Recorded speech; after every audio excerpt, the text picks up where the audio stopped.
how do we get more comfortable on the saddle? If your setup is incorrect, then the saddle has no chance of working. Hey everybody, Jesse here from MyVeloFit. Today we are talking with Phil Burt. There will be a long form discussion. We're talking all things saddles. Phil Burt is an expert bike fitter. He's written the book on bike fit called Bike Fit. He's worked with Team Sky during their Tour de France winning years and with British Cycling as well. It's a really cool conversation. We hope you enjoy it.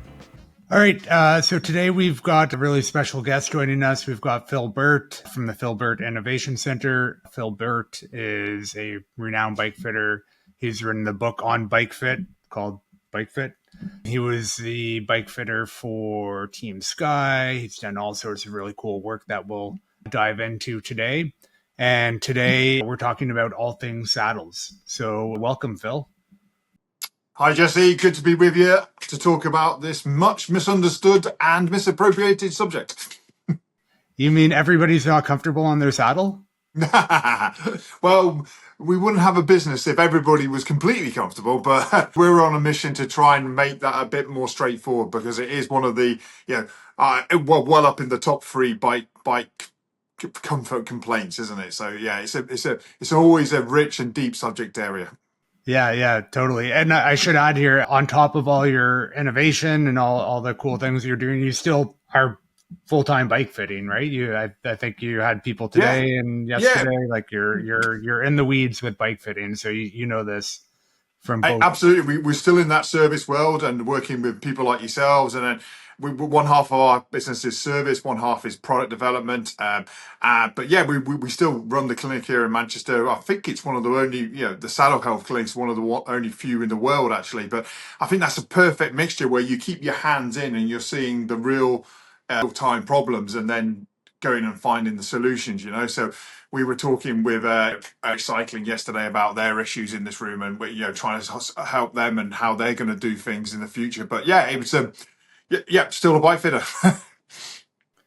The joys of bike fitting. Now, I'll also add, not to do too much promotion over here, you've also done some work with us with MyVeloFit, and we've just launched a service where people can book time with you through our platform and get a remote fit too. So I just wanted to throw that out there kind of early on in the conversation, and we'll try to keep this to more knowledge and less promotion from here.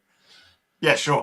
Yeah, cool. I'm excited about expert review because it's that opportunity to impart, your wisdom to people who are not geographically or financially able to come for a normal bike fit. Something that I found out when COVID was going on and everybody was doing loads more cycling, that we were inundated with requests, and I was busier more in North America than I was in England, and that it just shows with the world is becoming smaller and smaller and smaller and closer, and if we can impart great bike fit knowledge people who are struggling with problems. I'm just really passionate about people being able to cycle and keep cycling because I believe it's a real mode and a method, cycling, to keeping nations healthier and people healthier longer and enjoying fuller lives. It's the one sport, no eccentric forces, I always say. It's the one sport that you can do well into your 70s, 80s, but the problem is it is locked down into one position, which we will now discuss about the implications of that. Yeah, one of the saddest things is when you see people leave the sport out of comfort. They're just not comfortable, so they don't do it. And it's, and even, as riders ourselves, sometimes, you've got something bothering you on the bike, and it's kind of what stops you from riding sometimes. And, we're here to keep people riding. So let's kind of dive right into saddles. Sure. So I guess the question that everybody has is, how do we get more comfortable on the saddle? Mm-hmm. And that's a really open-ended question. There's a lot of discovery that needs to be done, but do you have kind of one quick and dirty piece of advice you can say, or something about saddles that you can kind of start with to really help people know if they're on the right saddle, the wrong saddle? Yeah, absolutely. Start with the hardest question, Jesse. Yeah. Okay. So but it's the most important, and I think my views, I'm sure yours, evolve constantly on this. And my answer to that is to be honest and to make a confession that when I wrote Bite Fit back in 2012, published in 2013, there are only 3 pages about saddles in that book, which is more than nearly 300 pages. Now, the reason for that is, even though I was working one of the biggest cycling teams in the world, I was absolutely scared to death about trying to tell someone what was the right saddle and how to choose it. And you know what? In the second edition of the book, 22, there's a whole chapter now. So it's my understanding and growth of that has grown because now I'm involved with actually designing and making saddles. Where BC, after that, published that book, we had a huge project called Project Ouch, which reduced our women's cycling injuries from 100% to 0%. So I've been able to go all the way over the world, engage with experts about what are those things, that multifactorial story, choice of what saddle. So coming back to it, to nail me down on the question, is that we regularly have people come into the clinic here and they will sit down with a bag of 10 saddles. Now, there could be, nearly $2,000 worth of saddles in that bag, and they ask me which one of these. And I simply say, we're going to start with that one on the bike over there. Why? Because if it's not in the right place, not in the right position, and if your setup is incorrect, then the saddle has no chance of working. So I think the most common mistake, Jesse, is I see have the wrong setup because they got the wrong saddle on there, but then with you, my phrase is, I think people disappear down, and I have done this, what I call the saddle rabbit hole, where you start to get saddle on discomfort and you start changing saddles, trying to find the right saddles work. But there could be this red herring sitting in the background, which is the wrong crank length, the wrong setup. So I think my basic advice is, when you are trying to find the right saddle for yours, you're trying to employ as much process as you can to it, so a process of elimination, and that isn't necessarily just trying different saddles. Now, of course, there are certain saddles, and we'll discuss this at length, I'm sure, which will suit certain types of cycling and certain people better, and to that. But first and foremost is, don't be naive to the fact that no saddle can work if it's not in the right place. And I suppose the most common thing for that would be, and probably you see it, is, and well, actually, it's a delight to see because it's the easiest things to fit in a is when somebody has their nose of their saddle pointed upwards. Now, I don't know of any saddle in the world that's been designed to be used nose up. I can pretty much tell you. It's simple things like that. I mean, throwing it back to you, what do you think? Well, so as you're talking there about, basically fit first, right? It reminds me of when we added pressure mapping to MyFit Studio, and people would always come in and say, I don't need a bike fit. I just want you to tell me the right saddle, and I want you to pressure map me. And I told, we don't offer pressure mapping as a standalone service, because every time we change the saddle, we change the fit. And every time we change the fit, we change how you sit on the saddle. So we have to look at it holistically.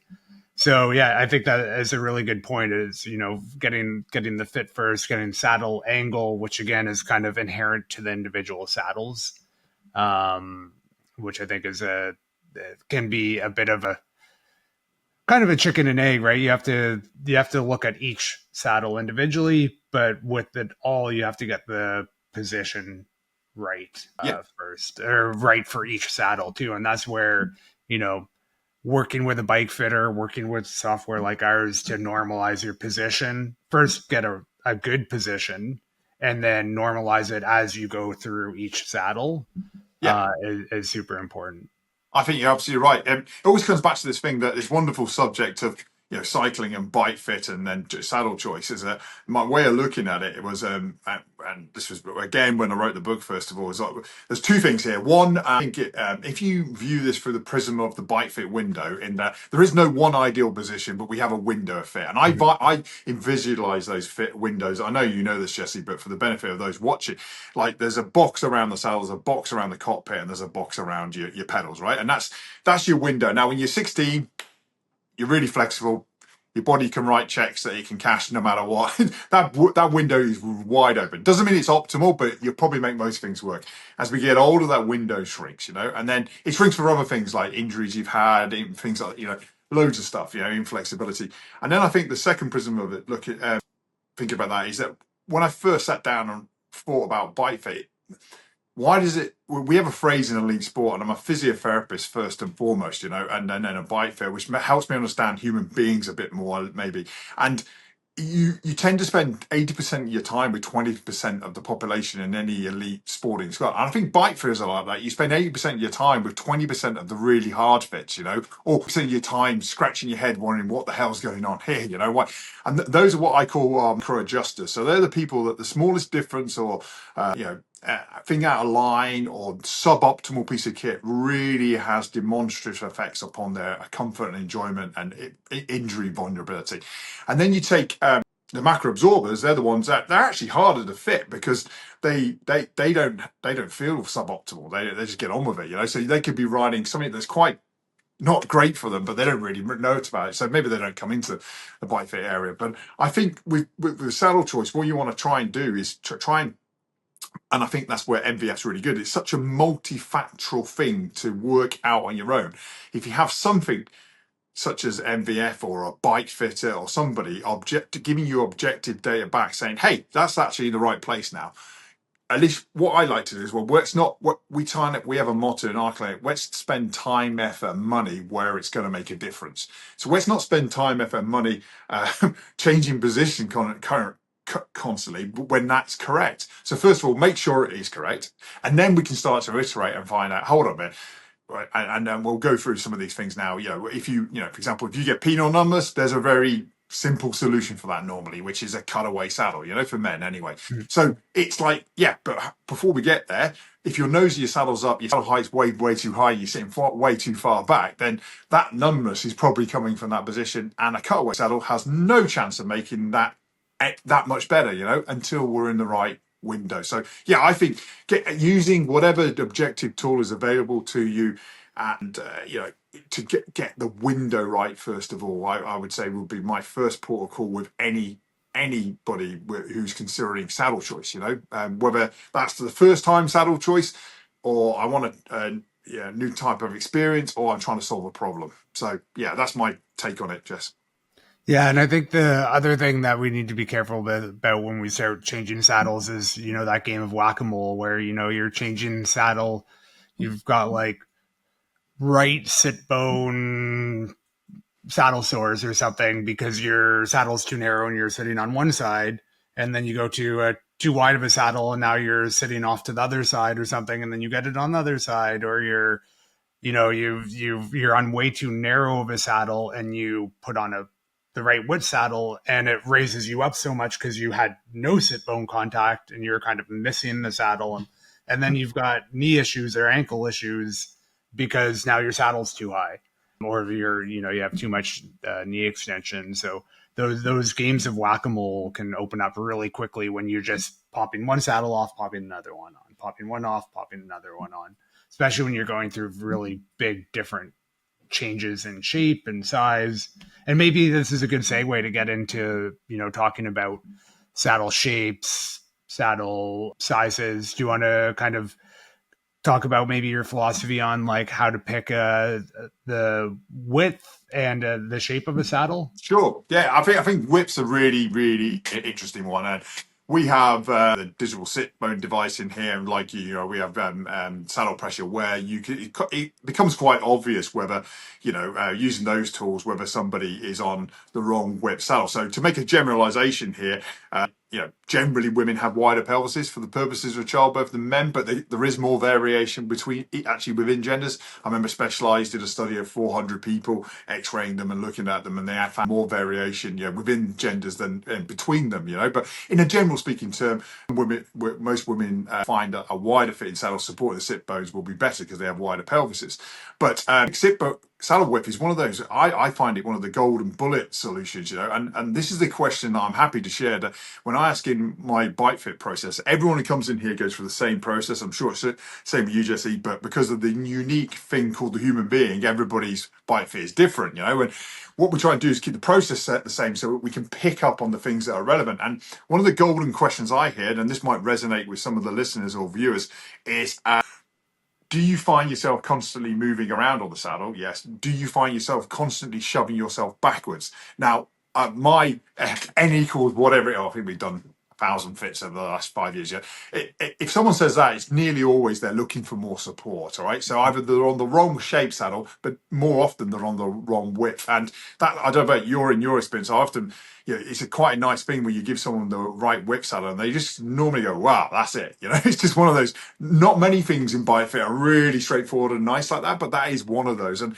so that's my takeaway from giveaways. Like, if you constantly feel like you're pushing yourself backwards, of course, me and might know that's because the saddle isn't as far forward. But a generalization would be that it's you looking for more support. So there are easy ways to measure sit bone width. If you go on the internet, you can do it on the cardboard or the tinfoil metal, where you sit down. You don't need these fancy things, and they're remarkably accurate in my experience, Jesse. People come in and say, "Hey, my sit bone distance is this," and we measure it with a digital device and then saddle pressure. We find that, and on the saddle pressure, you can often see it. With the GMI system, you can see all the contours of saddle pressure right towards the outside, which is an indication that saddle's too narrow. But you can visualize that yourself if you take a video. Someone takes a video from behind. If you've got loads of your chamois hanging over the sides of the saddle at the back and loads of tissue, that isn't. My rule of thumb is that the back of the saddle should follow the chamois really quite nicely, and there shouldn't be big gaps, because then it's providing support. Again, these are huge generalizations, but these are the things that can help people maybe work this out themselves.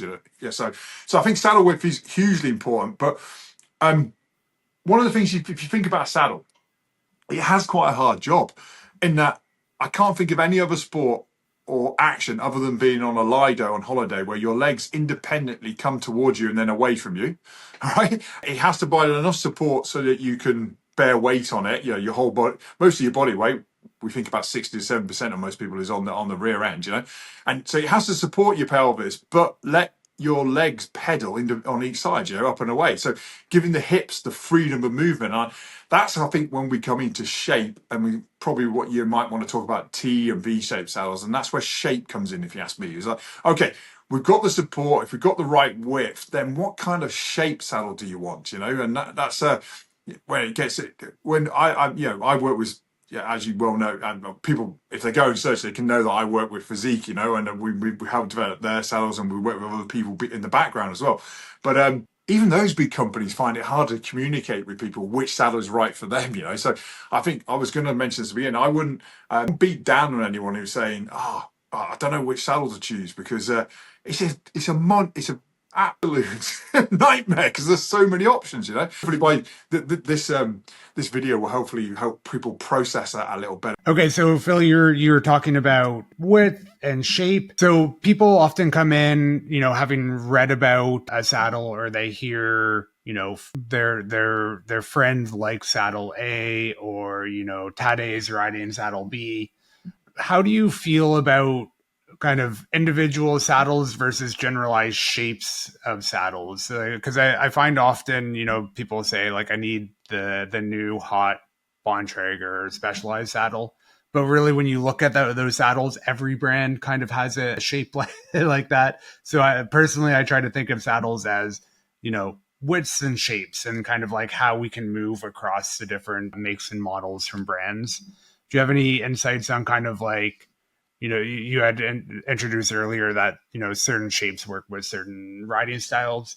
Do you want to kind of dive into that? Yeah, sure. I mean, on the background of that, you just stimulated for my mind that there are trends. You're right, with saddles. So you started off with saddles 20 years ago were a lot longer, and now short nose saddles are a lot more common, and everyone jumps on that, and it could be right for you. Doesn't long saddles still work for other people? And then we've got advances in materials now, so you have those the fancy 3D printed ones, and they can be better, but other people actually prefer.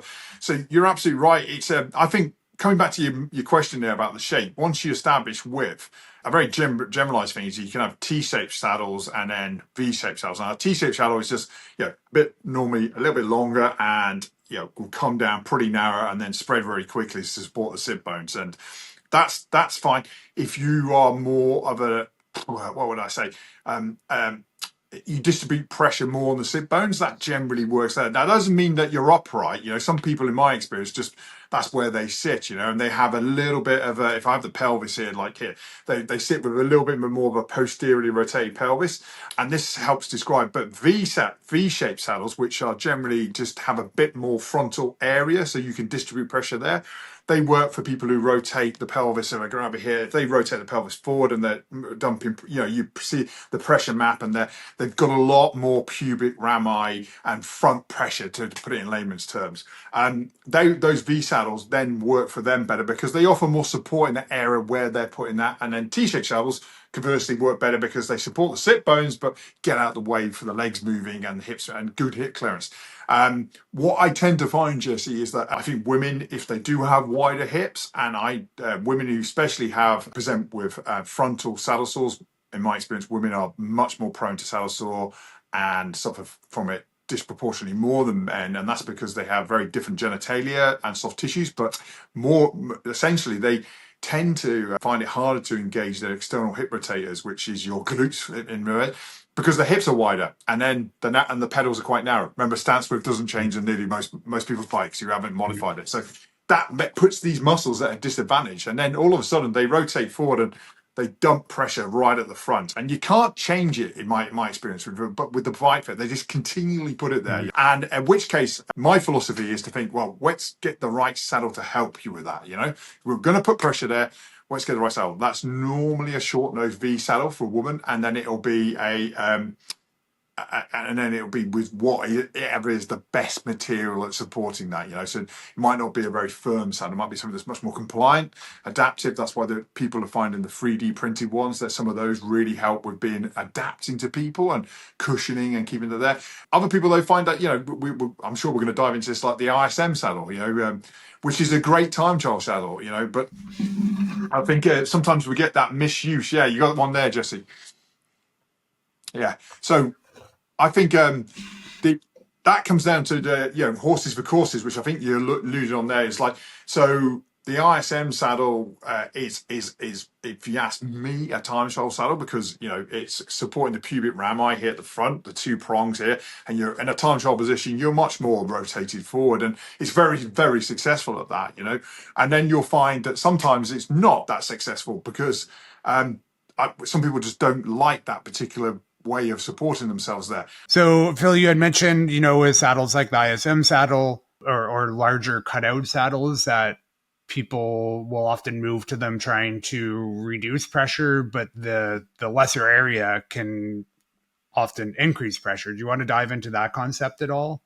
Yeah, really good point, Jesse. So I think, again, some people go on that journey and they want to find relief in an area. And if they're getting particularly sore in one place, a gap saddle or an ISM saddle, which has obviously a complete gap to the front, will initially provide a lot of relief of where they've been getting sore. So it's a bit like if you press on a fingernail 1,000 times, it'll be sore again tomorrow morning if you press on it. So what they're doing is they're actually shifting pressure and issues away from where they have become saddle sensitive. And then they find this temporary, and that can be, can last weeks, months, years sometimes. But what I generally find then is that where they are distributing pressure, if that's not correct, where correct for them, they start to get sore in that place. The problem is as well, when you have complete gaps or releases, then you tend to get, in terms of saddle pressure, massive drop offs. So they're very big drops in pressure if you happen to be close to that. And if you speak to one of the projects we're involved with is, and not many people will probably know this, but these experts in friction are called tribologists, and they all they do is study friction and pressure, and they'll tell you like high pressure isn't a problem as long as it's arrived at it gradually. So imagine contours on a map. The contours on a gentle hill coming up. That's fine. It's when there's a massive drop off that the skin starts to struggle. So that's when you can get tears in the skin as well, or just lots and lots of tissue stress and tension that can cause those problems. So I think, and then what I generally find is that the ISM is a very wide saddle. Go to the start of any Ironman or time trial race, you'll see a lot of them zip tight at the front. If people are trying to make it works better for them. Yeah. But what some people do is they swap the central problem, I've got relief now, for and now I've got what I horribly term, and this as the gutter problem, in the sides of the legs, and people relate to that. I know it's a horrible terminology, but that gutter problem. So all of a sudden we found a solution, but now it's giving us a problem somewhere else. So it's not. Unfortunately, it's not as simple as I just need a gap. A great example of that is the Infinity saddle, which I think you may have come across, where it's like a saddle that has no middle. It's just all around the outside. It works for a few people, but I'm as a physiotherapist, I'm like, pressure has to go somewhere. So if you put it in a very small place, it's a bit, that's why time trialing is quite hard. And saddle selection for time trialing, if you ask me, is the most important consideration for aero position, because if you need to be comfortable, and all of a sudden we know that our pressure is all on the front third of the saddle. It's like an elephant standing on a drawing pin. So all of a sudden we have to find the best thing possible for us to be able to do that. But I do think there are exciting times ahead, Jesse. Material science is advancing. And I think saddle industry is starting to move, and I'm sure we're going to talk about those things, about customization and different materials and all the things that are out there that they're doing. But I think you've got the priority right. It's like start with position, width, shape, and horses for courses. So, if you're in a time trial position, it's probably, some people can ride a road saddle and that, and if you can, then that's brilliant. And it actually is the right thing for them because they're riding time. But it might be time to consider, a time trial saddle, which generally comes to the front with a lot more width and support to help you, but not too wide so as you can't pedal, Yeah, and I think that's the consideration, right? And the time trial position is just so aggressive, and that area that you're on is so small and sensitive that and as you said, some people can handle it. I'm always amazed at the riders that can just lock in on that position all day and have no issues, because I can't ride it. I can't ride a normal saddle in time trial position for 3 minutes before I'm just like, get me off this bike. Yeah. And so, we talked about shape and cutout, and the addition of pressure as we remove cutouts is really important to think about. I think I'm often guilty of this when people come in with saddle issues is, moving away from material, going bigger and bigger cutouts, but then often, you realize that that's actually doing worse. And that's where you have to go to, maybe smaller cutouts. They're getting the cutout in the right area. We talked about shape in terms of T's and V's, but we haven't talked about like the flatness of the saddles. And I've got a couple here to kind of show, something like a quite flat saddle. And for those watching, we're talking about this kind of how flat this area is here versus, something like that. That's still pretty flat, but with, a bit more of a slant on the edges there. Do you have any philosophies on that, or, should we just talk about that concept?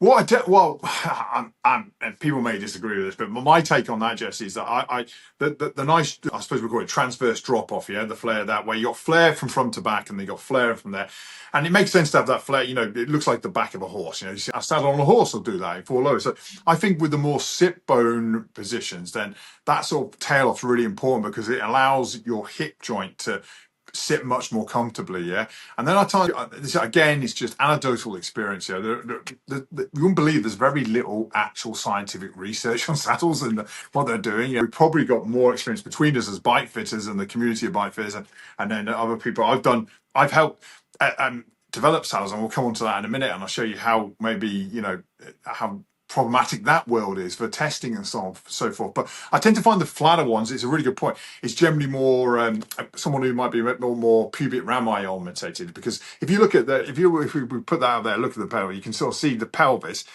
It's amazing how saddles actually fit this shape, so they're pretty much they're designed to take that. So when you've got a flat saddle and you're on your pubic rami, you probably want all that support there. You don't want it to fall away at the edges, And so, in my experience, that's where some people ride into the front of the saddle. They perch. Do you know what I mean, Jesse? You find them, and like saying that, and they're just really comfortable. They want to do that. Now, my little observation with that is that often that is a little bit of a sort of a biological hack if I'm not having the greatest stability in the world. So what they do is they use the saddle. They'll often ride with it very flat, not nose up, but they'll use it flat, and they'll ride into they've learnt to position themselves on the front there because that gives them great stability. And if their tissues can take it, hey, that's great.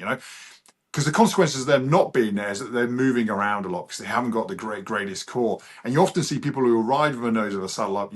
That will cause them saddle problems and numbness and stuff. You'll change that, and they say, "Hey, that feels great and better." But all of a sudden, they say, "I feel like I'm falling off the front of the bike."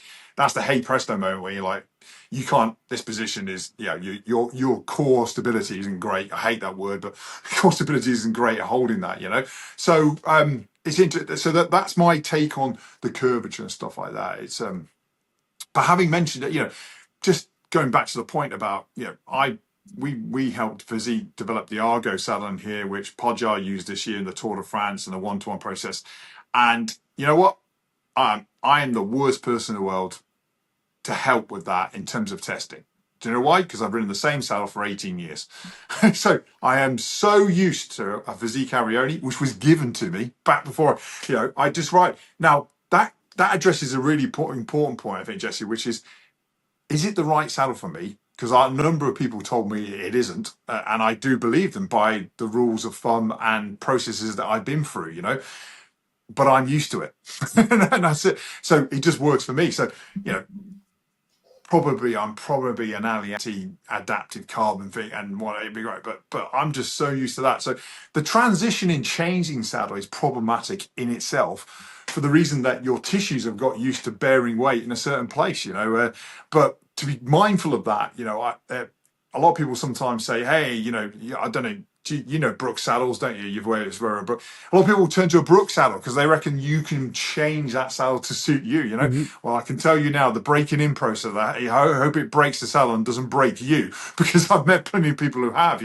So there is, I think, when you first start cycling, there's a saddle sore that is completely normal and that you're getting used to riding on a saddle, yeah. But that should go away. It should get better and better. The more you ride, it actually gets less Yeah. and less over time. So don't break yourself to break a saddle. And then the other end of the scale, I've been lucky enough to work with people who ride, the Tour de France. I can tell you a lot of pros have huge saddle sore issues. But that's because they're riding thousands of kilometers a year. They're the other end of the spectrum. And then there's us lot in the middle who are trying to find out something that works for us. So I do think your point earlier about, I think changing saddle, as you mentioned, changes everything. So when you're going to go and do it, try and do it in the best possible way. I know people who will find a saddle that works for, well, quite famous people, triathletes that I look after, who will go out and they find a saddle that works and they literally buy 20 of them because they're scared that one's going to disappear from the market. So it's a really sensitive subject, isn't it? Yeah, I've been through that one myself. My favorite saddle stopped being made, or they changed it, and it took me. It was exactly as you said. They changed it. I then bought a few of the new ones, but it took me a little longer than I thought to adapt to it. And it's with changing saddles, it's the devil you know versus the devil you don't know, right? Like what doesn't work for you on an existing saddle. When you put a new one on, you're just never too sure. And I think that's Yeah. probably a good time to transition to like what type of pain is okay versus pain that we want to completely avoid. And when like if you can sit on a saddle and be like, absolutely no, that's a no-go, versus saying, ride that one for a couple weeks and I bet you'll be okay with it. We don't tend to we try to go through such a process that we tend to go, what we try and do, I think with saddle choice, it's a bit like a monkey throwing a dart or a dartboard. You could hit the bullseye, but you could hit anything, and we try and use process so that we're narrowing it down to 1, 2, or 3. And if you do that first of all, then, and we're saying, look, all right, if we think that's the right width, we think that's the right shape for the type of cycling you're doing and for the type of position you have on the, your pelvic position on thing. At that point, you can be fairly confident of saying, push through a bit of pain and get used to it, because all things considered, we've done our homework and we've come to this conclusion that these three saddles here, I like to get it down to 2 or 3, and go, look, that one might work, that one might work, it's because there's no one, absolute definite one, but and then you say, look, you should push, you can push for that. I think any pain, here's my golden rule, right, Jesse? I'm sorry, it took me a while to come to it. I don't think there's a problem maybe having a bit of achiness on a new saddle whilst you're on the bike, but if it lasts when you come off the bike, you should probably start thinking about changing it. You don't want to be taking pain from one day to the next. Hmm. That's true with anything in cycling, if you ask me. That's when you compound issues and we start to build them up, and it should be only really getting better, rather than go to it. So, but the other way of looking at it, to give you an idea, we look after some people, the trend is doing longer and longer cycling. And in our interview process, we will say, okay, you get numb hands. When do they come on? You get low back pain. When do they come on? You get saddle pain. When does that come on? I think it's quite normal to be a bit saddle sore after 4 or 5 hours in the saddle, right? That is not abnormal. It's like, so people will experience that and go, hey, I'm fine for 2 hours. My golden mark. So if you're fine for 2 hours, that's probably working pretty well for you. And then there is just, I've been on the bike for 4 or 5 hours. Some people don't get that. A lot of people do. And it's literally because you'd be sat there. And I wouldn't be surprised. I want to stand out of my couch or out of my car after 4 or 5 hours. And that bike position's no different to that. And I think if you're then trying to find a saddle at 4 or 5 hours that's lifting the threshold, that's a different game, And you probably, that's when you're probably looking at spending a lot of money, And we'll come to that as well. I think it's important to consider how much money to spend on a saddle, because a lot of people think, same in any walk of life, spending more money is no guarantee of just being better. Yeah. But maybe if you've got 4 or 5 hours of cycling, you're really happy with the shape, width, everything, but it's not really working for it. That's when you might consider 3D printed, because that's the only thing probably that's going to push you to the other side and lift that threshold of saddle comfort for you. Do you know what I mean? Yeah. So you're saying if the saddle is generally comfortable for that kind of 2 hour range, and then you go up to that 4 or 5 hour range, and then you have the issues, that's where maybe the same saddle, but the 3D printed version of it would do. Also, I think it's important. What I run into sometimes is that person who rides, 3 hours a week, and then once every 2 months will do like a 6 hour ride, versus that person that rides 12 hours a week with a lot of, those 2 3 hour rides, and then does that 6 hour ride. Those are very different experiences for each person.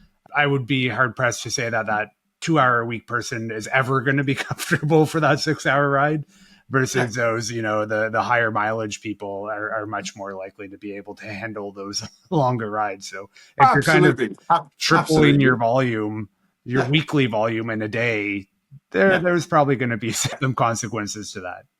Absolutely, Jesse. Absolutely, 100%. At that point, I'd say don't invest in a new saddle. Invest in maybe getting yourself more time to ride the bike more, and get yourself used to it. And the only thing we found in elite sport medicine, the holy grail of the profession I used to work in, is reducing injuries. Yeah, and the only thing we've ever found that strongly correlates, well, there's two things actually, correlates with injury, which I think you can class some saddle pain as an actual injury.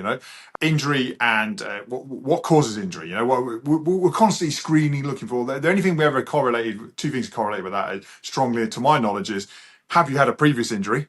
So you're on it. If you tore your hamstring, you'll probably tear your hamstring again because you got that obvious. But the other thing is what we call load spikes. So if you take if you take any sporting team, you train at this level, and then you go from here to here very quickly.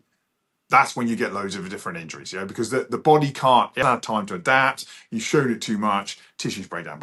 That's the same, exactly what you're describing on the saddle. I've gone from here, and I'm going to here. Well, there ain't any saddle in the world that's going to, that can mitigate that factor. So that is a really important, a really important point to make, is that if you, people have to have realistic expectations, and that. And again, that's spending time and effort to find out where the problem is. Well, the problem is actually me and my time on the bike. So if I want to do a 6 hour ride, I'm going to have to build up to it. In building blocks. Yeah, exactly. Okay, so I know we have a bunch of questions and answers questions and hopefully answers that we got from people on our Instagram channel.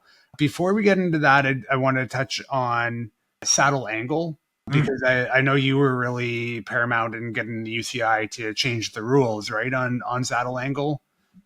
And, and it's a good. No, back in 2015, I was part of a team who were doing this saddle issue, and one of the things we knew, and I'm sure Jesse, if you continually tilt the saddle down, you just see pressure go down and down and down. Now that gets to a point where it becomes stupid because you're going to fall off the front of the bike, but the UCI used to have a rule that you can only tilt the saddle by -2 degrees, which is not very much, and a lot of pro riders would always ride with naught because they were scared when that was checked. If it wasn't checked on a completely flat surface, then they get their bike position would be changed. So we went and sort of presented that evidence about it's specifically about women's saddle injuries in pros actually, and said, look, well, what's the reason for this? The UCI, as they often do, didn't really know why they had the reason for that, and then they agreed to change it, and they then asked the question, well, what should it be? So I said -9 because nobody's going to go that far, but I didn't expect that question. But I think saddle tilt is hugely interesting, but it can go both ways. I think if anybody's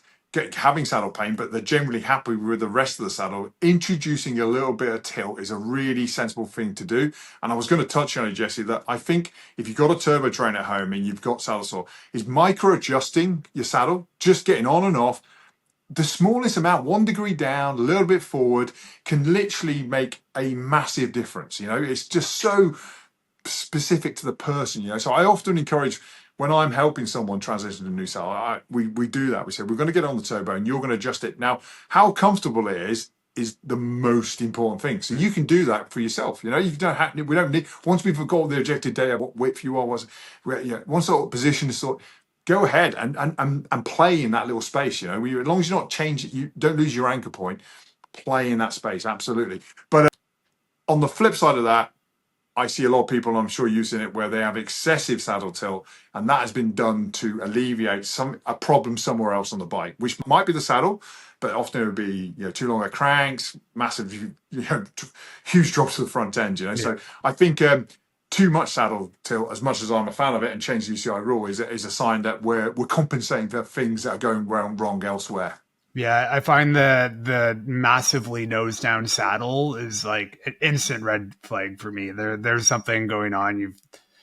Saddle's too high.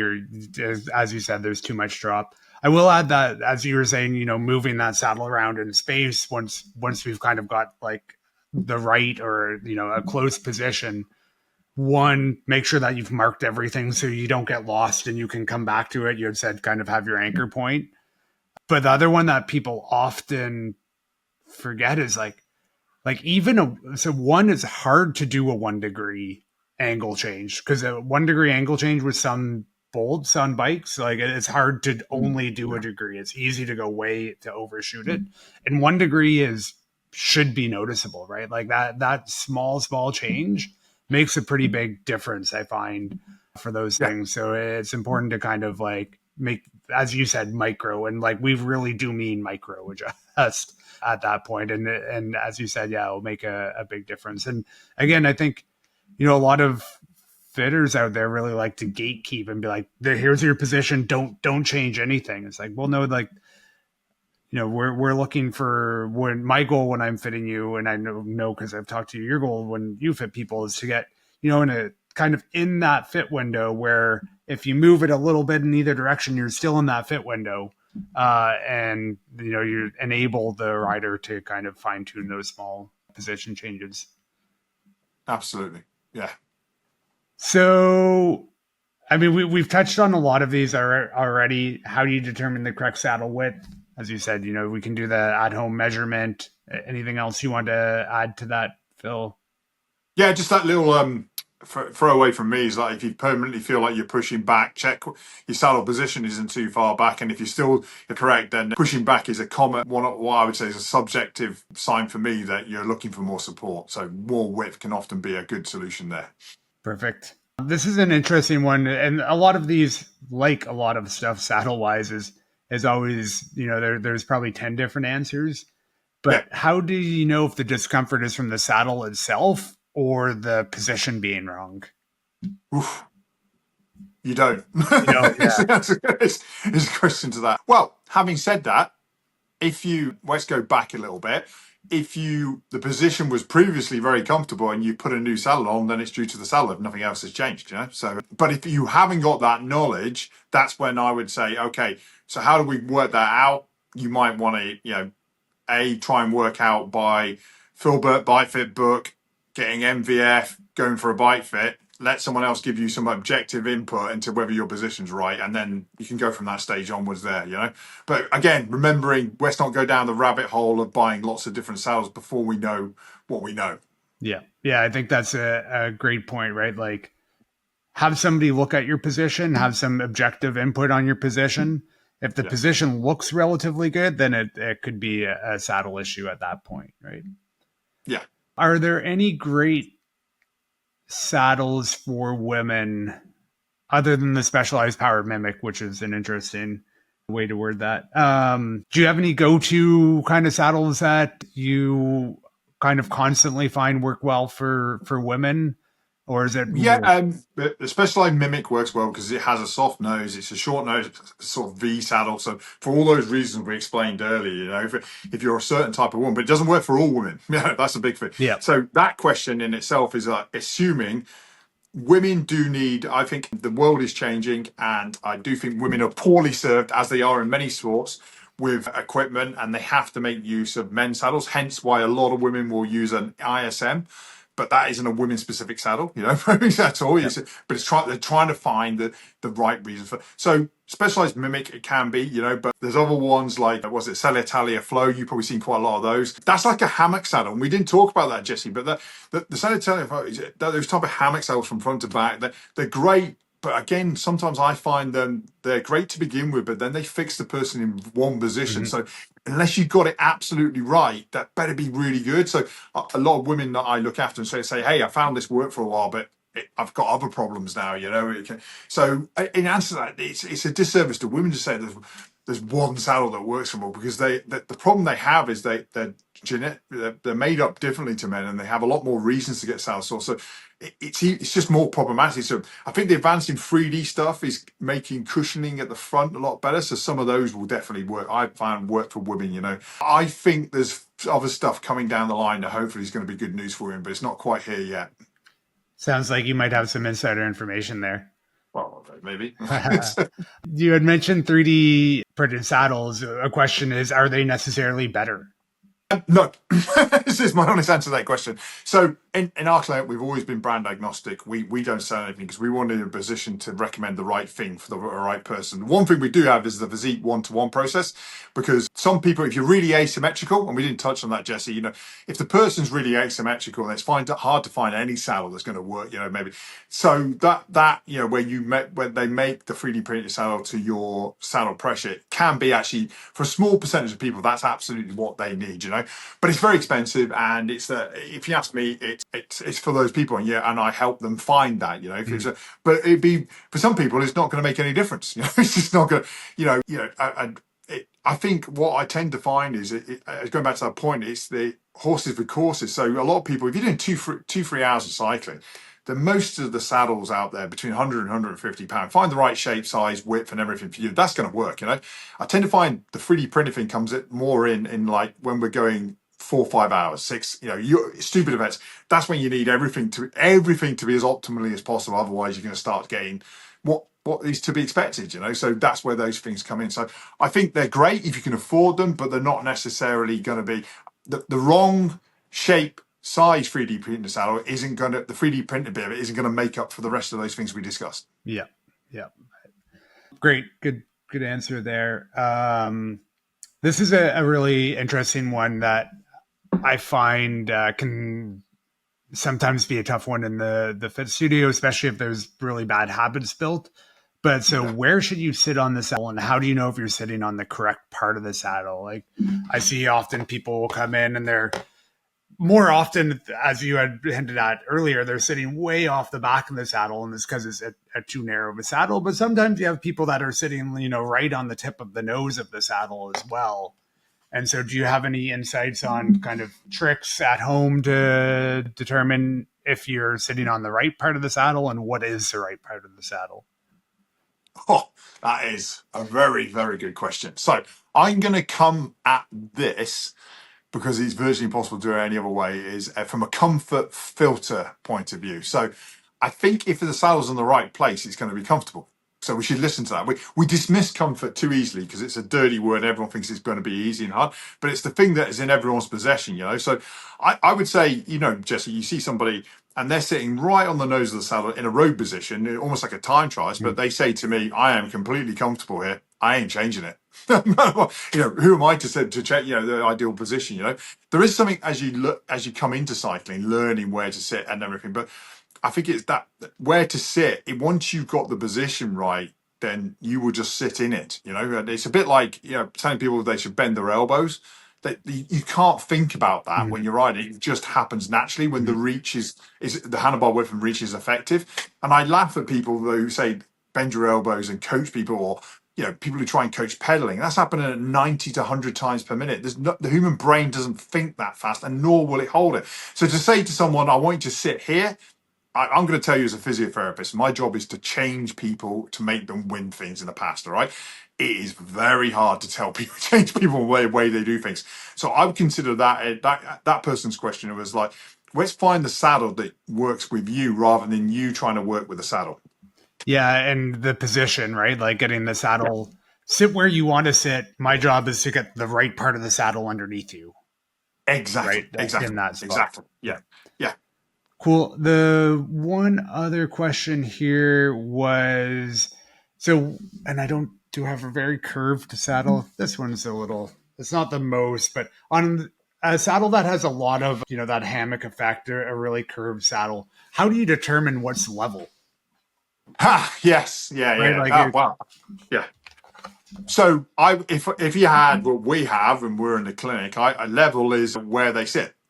So if they're in the hammock bit of it, I would want that bit level, not nose up. At the back of it, I want that bit a little bit level, not nose up. So it's a really good question, because if they're sitting right at the back of a hammock, so it might look quite nose down by the time you get it there, or nose up. And so I always think that question is answered, but well, where are you sitting on it? And some people do transition more to the front or back. So I think if someone's worked out that level is the best place for them, then if they can maybe somehow find out, well, where am I sitting on the saddle? That's quite easy, actually.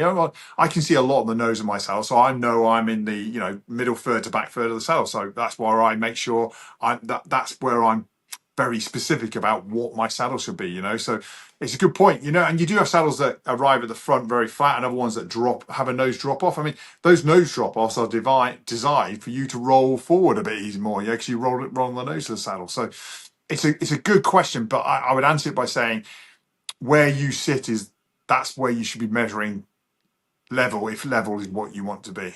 Yeah, because that's going to make it the rest of the saddles irrelevant in some ways. Awesome. Yeah, really good answer on that too. Well, so that's it for the Q&A. I think that kind of covers everything that we kind of had laid out to talk about here. Is there anything you wanted to add, Phil, on this? No, more than just I think going back to the beginning thing, because you're right, Jesse. It's a really deep, because there's so much choice.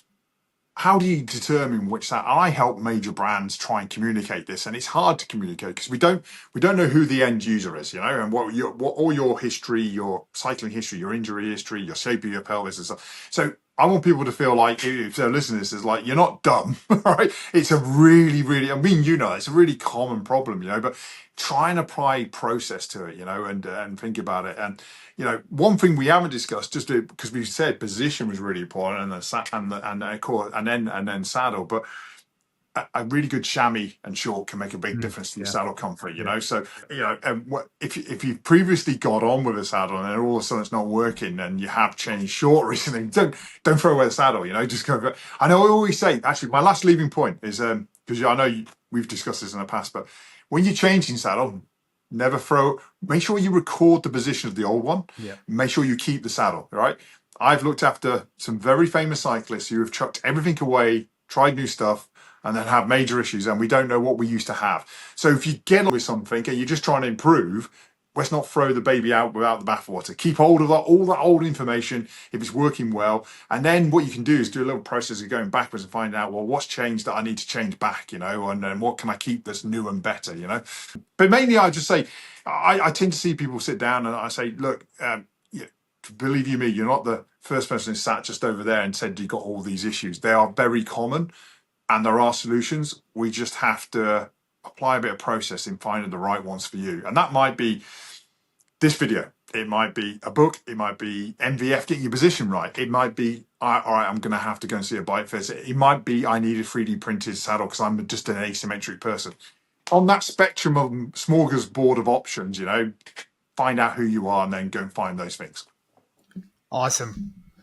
Well, I hope we found somebody or helped somebody find the right saddle or figure out how to think about saddles today. And I really appreciate you coming on to talk to us. And yeah, we'll talk to you soon.